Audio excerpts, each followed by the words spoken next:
Hey everybody, and welcome to Speak Plainly, the podcast where we speak plainly about things that matter. I am your host, Owl Medicine, and today's episode is going to be a follow-up on last week's episode on Strengthnesses. Last week, we covered what a strengthness is, where it comes from, and what they do in our lives and how they're formed. And if you haven't listened to that episode, go ahead, go back, check that out, because today's just going to be a follow-up. Once you have an idea of what strengthnesses are, where they come from, and how they serve us, well, that's great, but what do we do with them? Because I said they're superpowers, right? Well, superpowers are only useful if you use them. So we have to find out how we're going to go about doing that. How can we go about using our strengthnesses if they are such a powerful, double-edged sword? And the answer to that is in environment, as I mentioned in the last episode. Our environment is really what determines which side of the strengthness coin shows up in any situation. Is it going to be the strong side or the weak side? Is it going to be a strength or is it going to show up as a weakness? So last week I covered the origins of all of this stuff, and this week I want to dive into some specific examples. That way this isn't just some weird abstract theoretical concept that I'm throwing at you. I want to talk to you about some specific examples that I use in my life to help me adapt my strengthnesses and be the best, most awesome me that I can be in as many situations as I can tolerate being.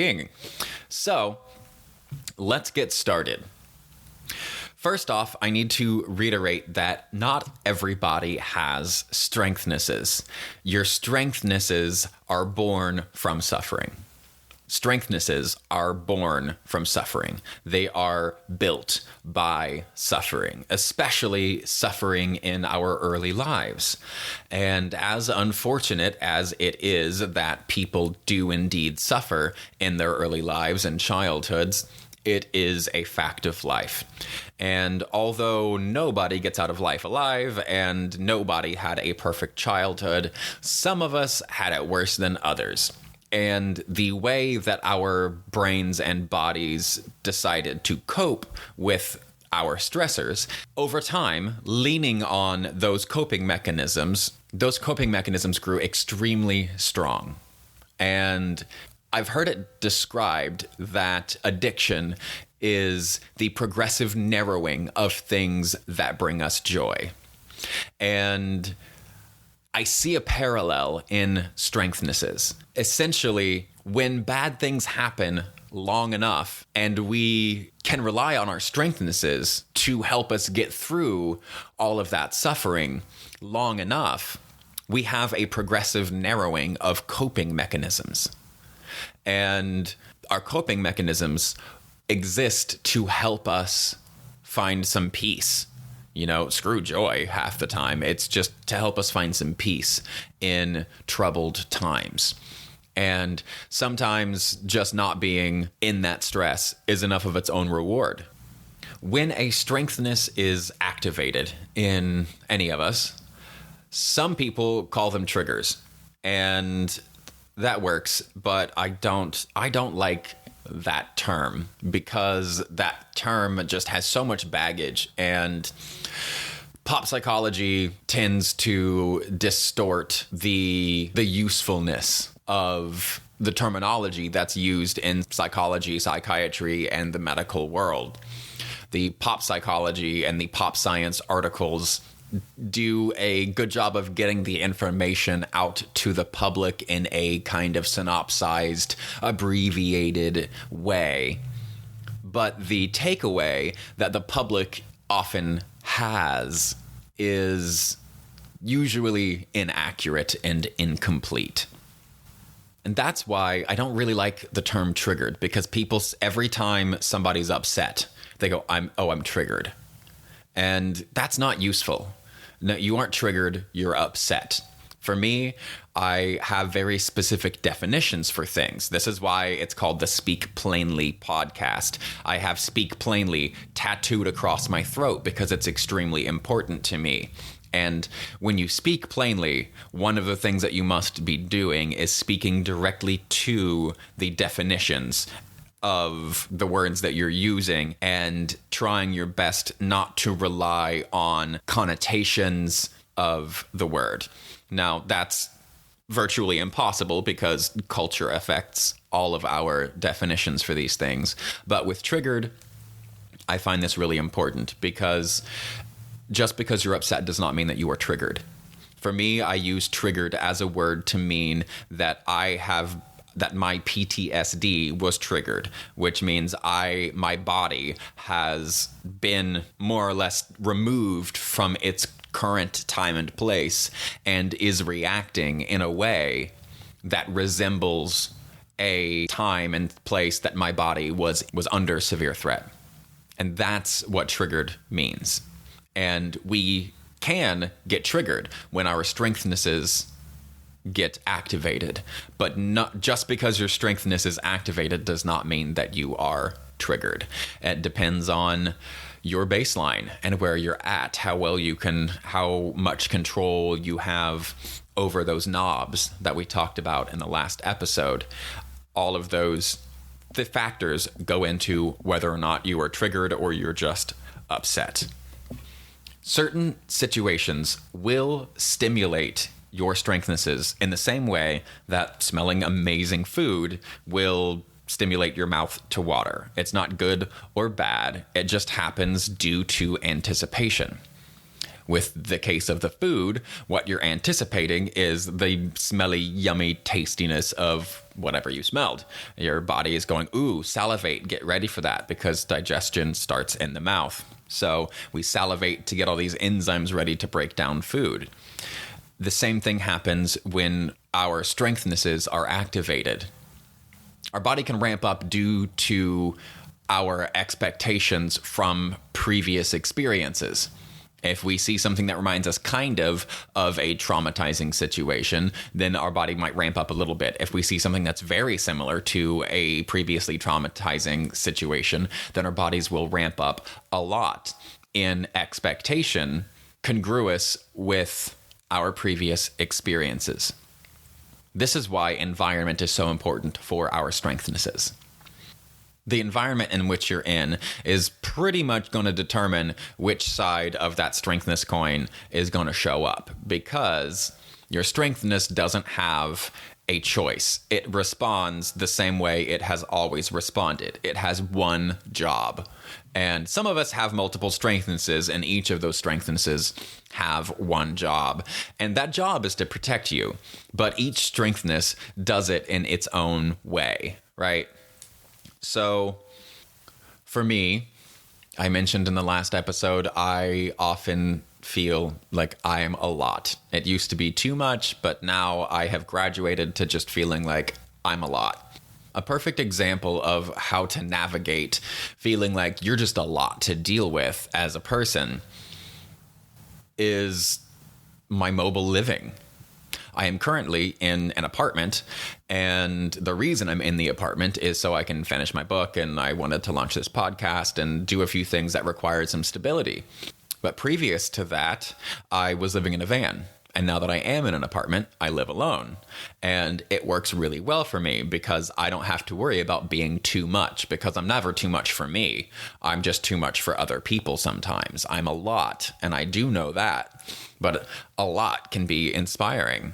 So for me, living in my van allowed me to take this strengthness of I am a whole lot, I'm a lot to deal with, and that gave me the opportunity to go to places in which my natural way of being is inspirational. My fearlessness is useful. There are situations which fearlessness is a terrible idea, and there are situations which fearlessness can be extremely useful. And I can drive to the places where it's super useful.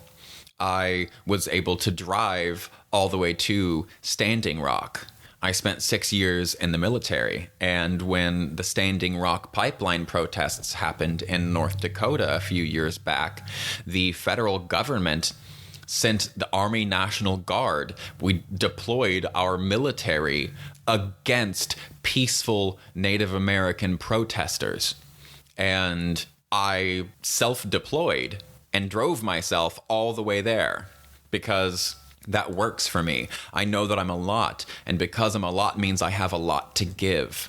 And I wanted to give to these people who basically had war declared on them just for wanting to protect water. All they wanted to do was protect the water, and the federal government launched warfare against them for trying to protect their own water supplies. And I got to go there and be a part of that and give because they were giving so much to just try to protect the water. I went there because I'm a lot and I had a lot to give, and I was able to give that in that situation. Another time that was really useful for me, and because I grew up in chaos, I thrive in that kind of environments in which things are unsafe, but I provide a safe place for other people. I did that at Standing Rock. I did it at Chop Chaz protests in Seattle, where we set up and had a pop-up clinic there for people to help kind of regulate people and just keep them chill during this very, very troubling time when there were flashbang grenades and people being shot and gunshots every night, and they were driving around in the middle of the night with flashbangs and loudspeakers, making sure that everyone stayed awake using psychological warfare against people who were just going, why do the police get millions and $50 million in guns and tanks and crap? That's insane. And then they just go around killing the black people here. This is nuts. Again, I got to show up because I'm a lot, but when I go to places where they need a lot of support and a lot of help because they are trying to do something big and something hard, I get to go there and support that. And this is all available to me because I built a life around the concept of knowing that I'm a lot and I thrive in chaos. And if things are too peaceful around me, I have had the instinct in the past, at least, if not still to this day, I have a bit of an instinct to stir things up, kind of stir the pot, make them a little more chaotic, because I don't trust peace. I never have. Peace has never kept its word to me. So whenever I see peace, I'm always looking for what's the next thing that's going to go wrong. And because I know it's going to go wrong, I have a desire to tease out whatever the next thing is that's going to go wrong to try to fix that before it gets bad. But part of that process is eliminating the peace that I would have until the next thing goes wrong, just to make sure that the next thing that goes wrong, I'm already addressing it. So I eliminate peace by looking for the next thing that's going wrong. So what I do is I put myself in places where lots and lots of things are going wrong, and that piece of me gets efficiently worked. Just like I said in the last episode, you got to run your dogs. You have to run puppies and you have to play with them and get their energy out because that's what they are meant to do. They're meant to run around and do stuff. Your strengthnesses developed as a protective measure to protect you from your suffering and from your trauma. And all it wants to do is protect you from more suffering and more trauma. So anytime it gets any inkling that there might be some kind of threat around, even if it's just in the near future, it's going to be digging and working if it's not already tired. So I put myself in situations where things are chaotic and I try to make sense of that chaos because that's what reflects my childhood environment. And I do really well in those situations because if I do those situations, not only do I perform well, but I get to exercise my puppy.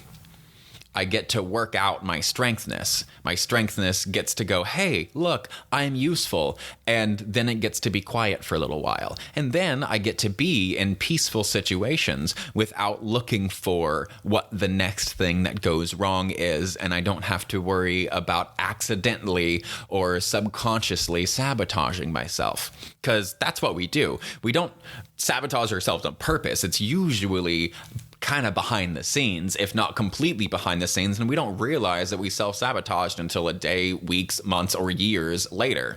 But I've recognized these things in myself, and I don't want to self-sabotage anymore. That's really, really dumb. And this is the single best way that I have come up with to not sabotage myself.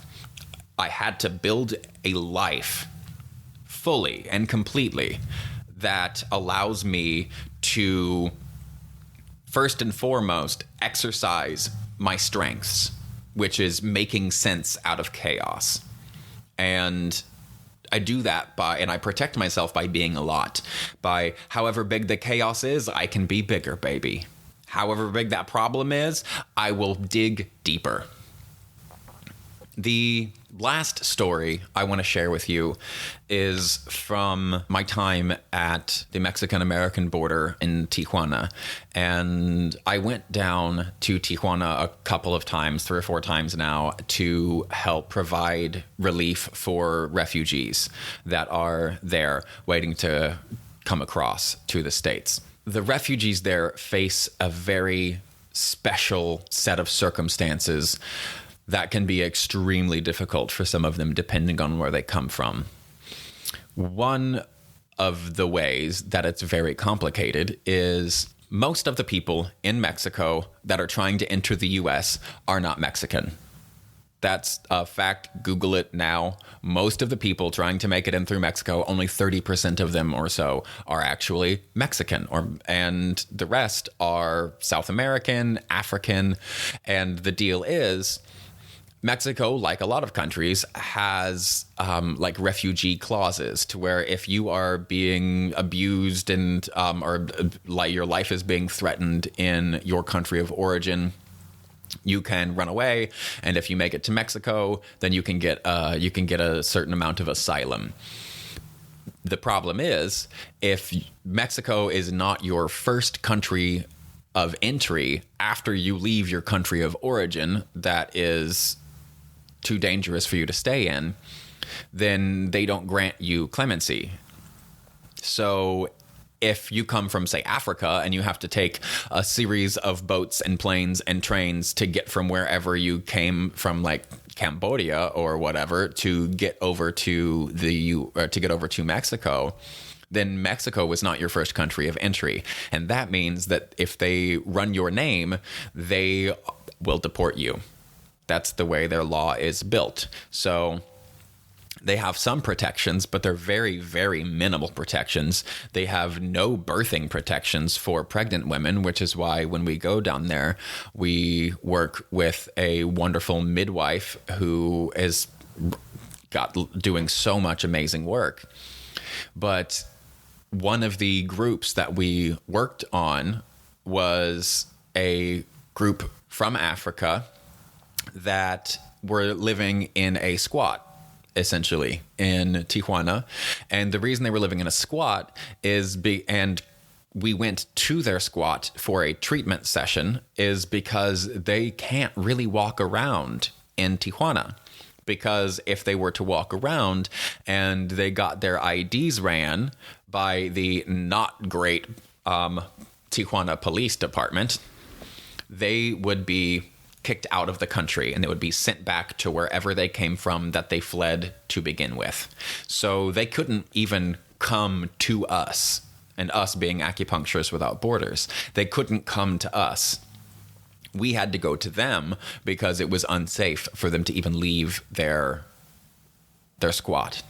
So we went to the squat and started talking to some folks and got folks to sit down and started throwing in the NADA protocol, and we're having a good time. And this guy comes up and he starts asking a bunch of very, very specific questions. And it was really cool because he wanted to know how acupuncture worked, and he wanted to know about mechanisms of action. And I talked to him a little bit about that.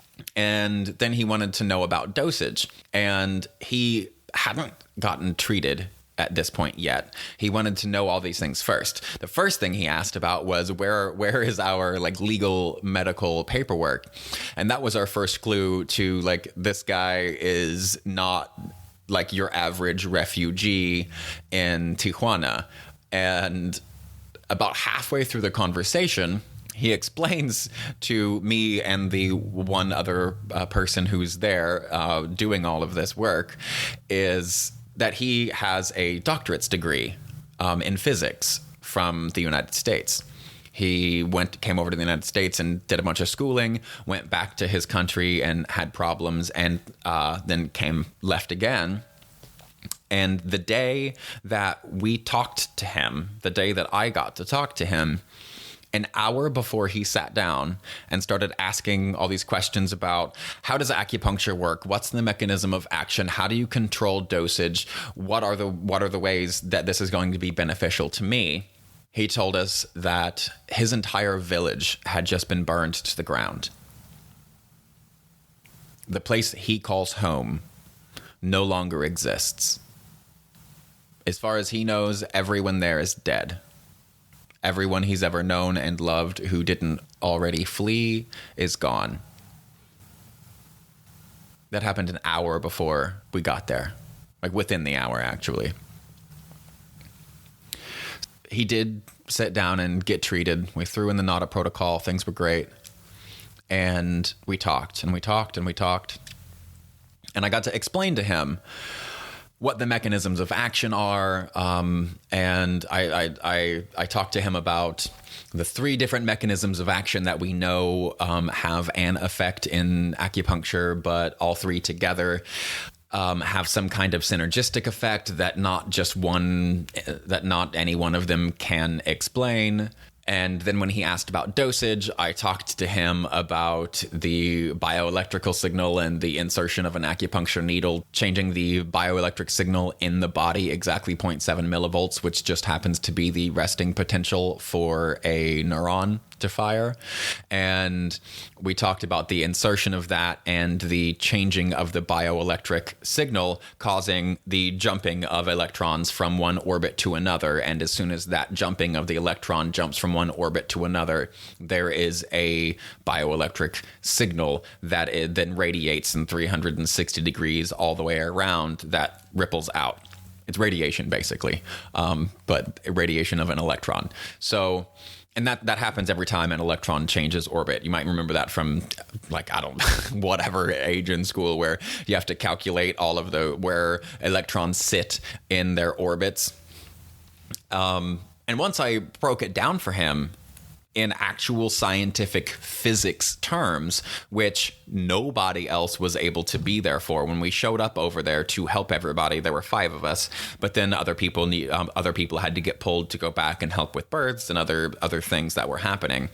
So eventually it was just the 2 of us and, well, the 2 clinicians and a handful of clients that we were treating. Nobody was going to be able to explain things to him in the way that I did, because I love physics. I had just finished the entire Great Courses physics lesson program. And so I was able to speak to him in a language that was really important to him. And in that moment where his whole life, his whole past, everything he knew about himself, his identity, because our identity is made up of all the things that we have been through and accomplished. And yes, he's accomplished a doctorate's degree and all of the other things, but nothing can erase where we come from, except maybe burning it down to the ground.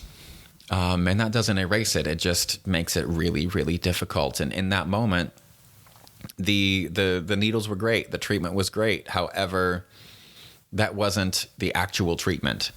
The thing that mattered the most that day was not needles in anybody's ear. It was the conversation from heart to heart, being fully present with someone who had just lost everything. and being able to talk to him in a language in which he felt he had power. He was utterly powerless to do anything to help his home, his family, his loved ones. There was absolutely nothing that he could do. So he felt powerless in that moment. And when we are powerless, we reach for power.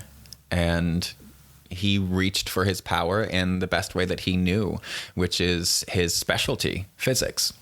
And being able to talk to him about physics and how physics shows up in acupuncture allowed us to have a beautiful connection. And we just sat there for a couple of hours just talking about everything.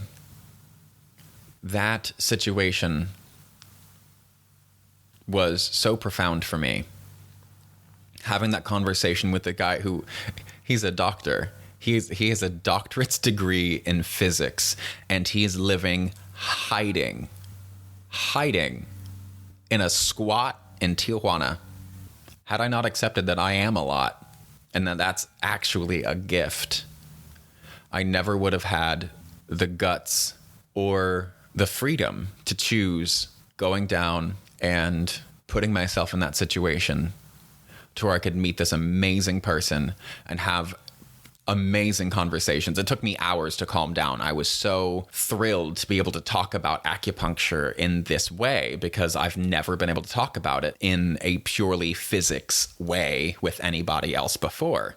So that was really profound for me, and I got very excited about that, and also very involved because this story is just crazy.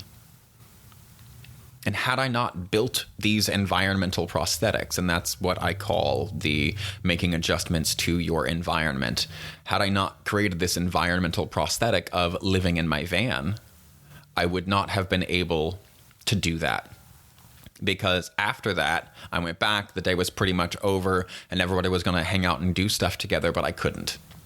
I couldn't because everything I had was gone. I felt so enriched and enlivened by that experience that when the stress and the excitement all faded, I found myself utterly exhausted. And there was nothing else I could really do. And that's also why I went back to my van. Because not only does it keep me from being too much, but when I get to give fully and completely of myself, no matter where I'm at, I always have a place that I can retire to where I'm safe, where I get to be in my space, where everybody has to just leave me alone. I can ignore everything, turn on some music, dance, meditate, whatever. It doesn't matter. It's my space where I get to be and feel safe. And I drive around with that. And that's my greatest environmental prosthetic because it allows me to work my strengthness out, to go to places where chaos reigns and make sense of that chaos and help people along the way, which makes me feel really good about myself, utilizes my strengths, exercises that strengthness puppy, and prevents me from self-sabotaging when things are too good. So there you go. There is the follow-up to the Strengthnesses episode. This is the episode on environmental prosthetics. I wanted to just give you a few examples of how I have built my life to play to my own strengths and to pad my weaknesses, to give them space and honor them.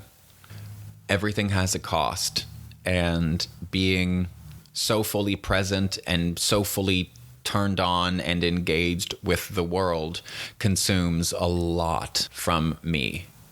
So I have to have a lot of alone time and a lot of downtime that I'm not great at asking for because I prefer being around other people. I'm other certain people, right? But I like being around people. I like socializing. It gives me energy, but it does not allow me to recuperate from my output, which is why I have the van, because there I get to go hide. And worst comes to worst, I just drive to the woods, which I still do all the time, even though I live in a apartment now. I take my van and I drive to the woods to somewhere where there's no signal and nobody can get a hold of me. I'll warn a few of my friends that are concerned and be like, hey, I'm going to be out of signal for a few days. And I drive out and I get to totally de-stress. And I get to do it when there are no eyes watching. I have often felt that there was no safe place for me, which is why the van works so well, because I have blackout curtains. So, yeah, build your environment around your strengthnesses. That's called environmental prosthetics. Once you figure out what your environmental prosthetics might be, experiment with them. Figure out what those skills are, what your strengthnesses are. Listen to the last episode if you haven't already. I bet you already know what your superpower is, and I bet you can already tell what the weakness is that is also paired with that superpower. The only thing left is to figure out how you can exercise your superpower and hopefully do that often enough that the weakness side of your strengthness doesn't come through in inappropriate places and start stirring trouble where trouble don't belong. If you've made it this far in the episode, thank you so much for listening. Remember, stay blessed and stay uncomfortable.